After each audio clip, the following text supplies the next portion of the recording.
fellow enthusiasts. I am Tommy Lanham, and I am on a mission to break the monotony of the mundane and the mediocre by bringing as much enthusiasm to as many businesses, ministries, marriages, and individual lives as I possibly can, because that is the power of enthusiasm. Here we go. As followers of Jesus, we have good news.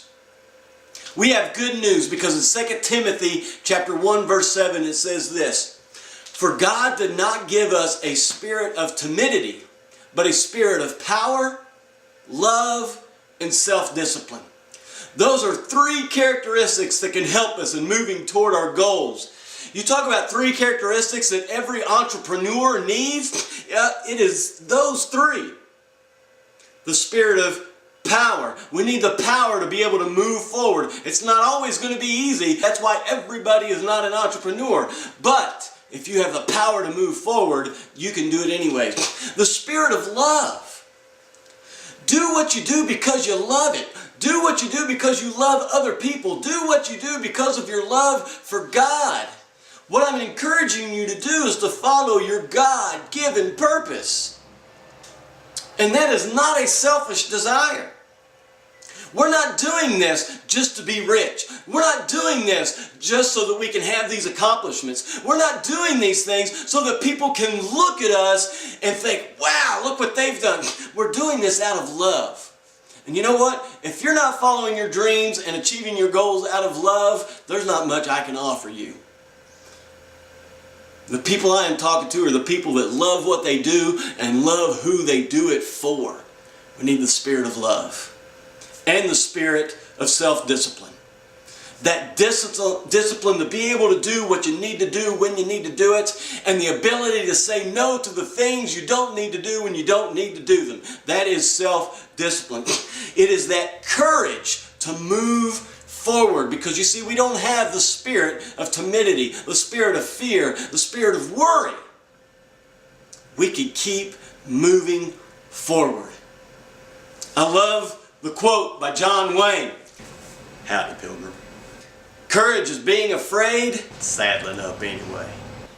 That's good stuff. It's not the absence of fear, it's the ability to move forward in the face of our fears. And you know, oftentimes those fears are just things that we conjure up in our own minds. Ziglar uses an acronym for the word fear, and it is this: false evidence appearing real. Fear. False evidence appearing real. Because oftentimes it's just in our head. It's an overworked imagination. Hey, listen, don't let your imagination work against you.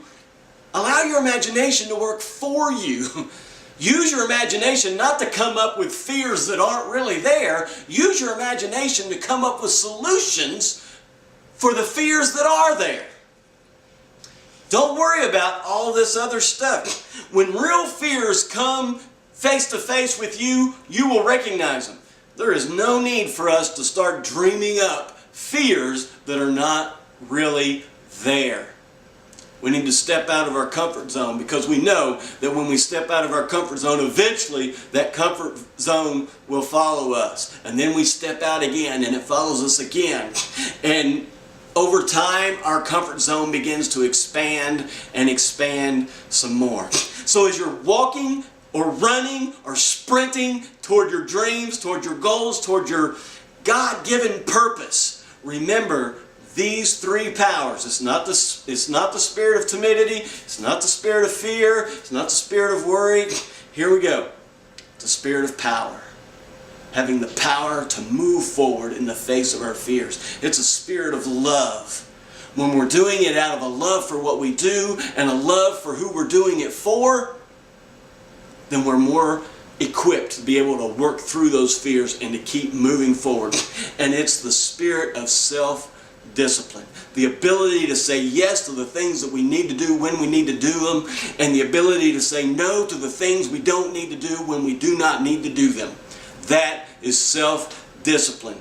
And with those three spirits, aspects of the spirit in us, power, love, and self-discipline, we can continue to march forward toward that higher calling that God has on our lives. So as we come to the end of this video, I want you to ask yourself 3 questions, okay? The first question is this: what fears do I need to face? Write them down. What fears do I need to face? Second question is, where do I need to step out of my comfort zones? And then the third question is, what is my next step? What is the very next thing I'm going to do? As soon as I'm finished watching this video, what am I going to do next?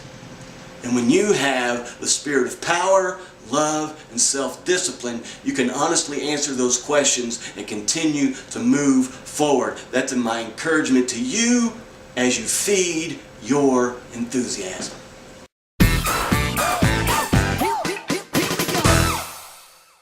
Hey guys! Remember to subscribe for my YouTube channel. Right now I'm in the process of trying to get up to 100 subscribers. So if you'll help me out in that, I will greatly appreciate it. Again, remember to leave a comment if there's something that I said that resonated with you, or if there's a subject that you would like for me to cover in the future. I would greatly appreciate it. Remember to subscribe. Thank you.